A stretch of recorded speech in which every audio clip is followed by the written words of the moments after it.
नमस्कार, good morning, शुभ सकाळ। परिवहन विभागाच्या ताफ्यामध्ये 187 इंटरसेप्टर वाहने दाखल झाली। माननीय मुख्यमंत्री एकनाथ शिंदे साहेब यांनी आज सकाळी परिवहन आरटीओ विभागाच्या ताफ्यामध्ये नव्याने दाखल झालेल्या 187 इंटरसेप्टर वाहनांना हिरवा झेंडा दाखवून मार्गस्थ केले। यावेळी माननीय मुख्यमंत्री साहेब या इंटरसेप्टर वाहनाची पाहणी करून त्यातील सुविधा आणि कार्यप्रणालीची माहिती नेरिमन पॉइंट येथे आयोजित कार्यक्रमात शिक्षक परिवहन आयुक्त विवेक भीमनवार यांच्यासह प्रादेशिक वाहनांचे विभाग अधिकारी उपस्थित होते। त्यानंतर आपले श्री मुख्यमंत्री साहेब यांचं संक्षिप्त भाषण हे आपणास ऐकवलं जाईल, तर ते आपण ऐका। आणि धडाडीचे कार्यकर्ते, धडाडीचा नेता म्हटलं तर आज एकच नाव येतं, ते पण माननीय एकनाथ शिंदे साहेब यांचं। धन्यवाद। मी एकनाथ साहेब यांचं भाषण ऐका। इंटरसेप्टर व्हेकल जे आहे त्याचं शुभारंभ आपण करतोय। खरं म्हणजे आपल्या अनेक बैठका झाल्या, त्यामध्ये आपला उद्देश एवढाच होता की अपघात कमी करणे, लोकांचे जीव वाचवणे आणि यासाठी ज्या ज्या काही उपाययोजना करणं आवश्यक आहे त्या करणं।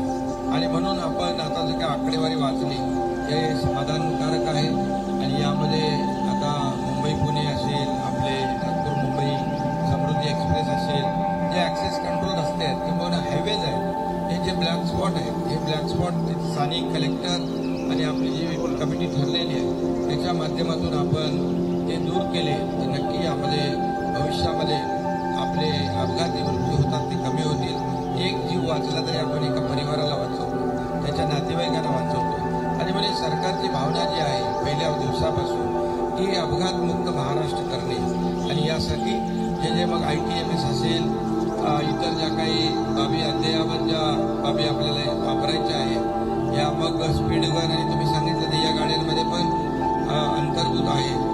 आणि आता जे काही आपण पाहतो आर्टिफिशियल इंटेलिजन्स, या सगळ्या नवीन ज्या काही गोष्टी आलेल्या आहेत याचा पूर्णपणे ITMSच्या माध्यमातून वापर करणे आणि या सर्व वाहनांना जे रात्री पहाटे जी झोप लागल्यावर अपघात होतात याच्यावर देखील आपली चर्चा झाली की त्यावेळेस आपण काय करायचं।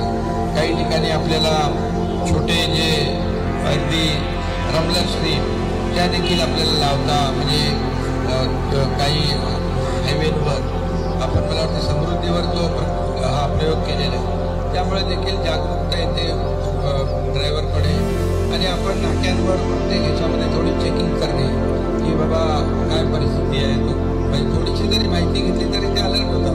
काही ड्रायव्हर एक गाडी 2-2 दिवस ड्राईव्ह करतात आणि मग अशा वेळेस मग आपला नागरिकांचा जीव धोक्यात घालतात। या सगळ्या गोष्टी आपल्याला टाळल्या पाहिजे। तुम्हाला सरकारकडून पूर्णपणे सहकार्य दिलेलं आहे, कुठेही काही कमी पडणार नाही अशी खात्री आपल्याला देतो। फक्त अपघात कमी करणे आणि आपल्या जे RTO आहे, परिवहन सेवा आहे, ही अद्ययावत करणे, आपले सगळ्या ज्या काही आपल्यामुळे नागरिकांना त्रास होऊ नये, नागरिकांना मध्येच एक गाडी थांबवली त्याच्यामुळे एकदा ॲक्सिडेंट झाला समृद्धीला, तर अशा अधिकारी जे आहेत तुमची प्रयोगशाळा घ्या, वर्कशॉप घ्या आणि त्यांना सूचना द्या की आपल्यामुळे कुठला अपघात होता कामा नये। अपघात टाळले पाहिजे आणि अपघात महाराष्ट्र झाला पाहिजे, अशा प्रकारची भूमिका आपली घेतली पाहिजे। आणि मग आजच्या या उपक्रमाला मी मनापासून आपल्याला शुभेच्छा देतो, सगळ्यांचं अभिनंदन करतो। धन्यवाद। जय हिंद, जय महाराष्ट्र। धन्यवाद मुख्यमंत्री महोदय। माननीय परिवहन आयुक्त श्री विवेकजी भीमनवार यांच्या हस्ते या किल्ली देऊन आधी मुख्यमंत्र्यांना भीमनवार साहेबांना किल्ली देण्याची विनंती करते आणि त्यानंतर त्यानंतर मुख्यमंत्री महोदयांच्या हस्ते झेंडा दाखवून लोकार्पण होणार आहे. माननीय भीमनवार साहेब मुख्यमंत्री महोदयांना या सर्व गाड्यांची किल्ली देत आहेत आणि सांगायला अतिशय आनंद होतो की पहिली जे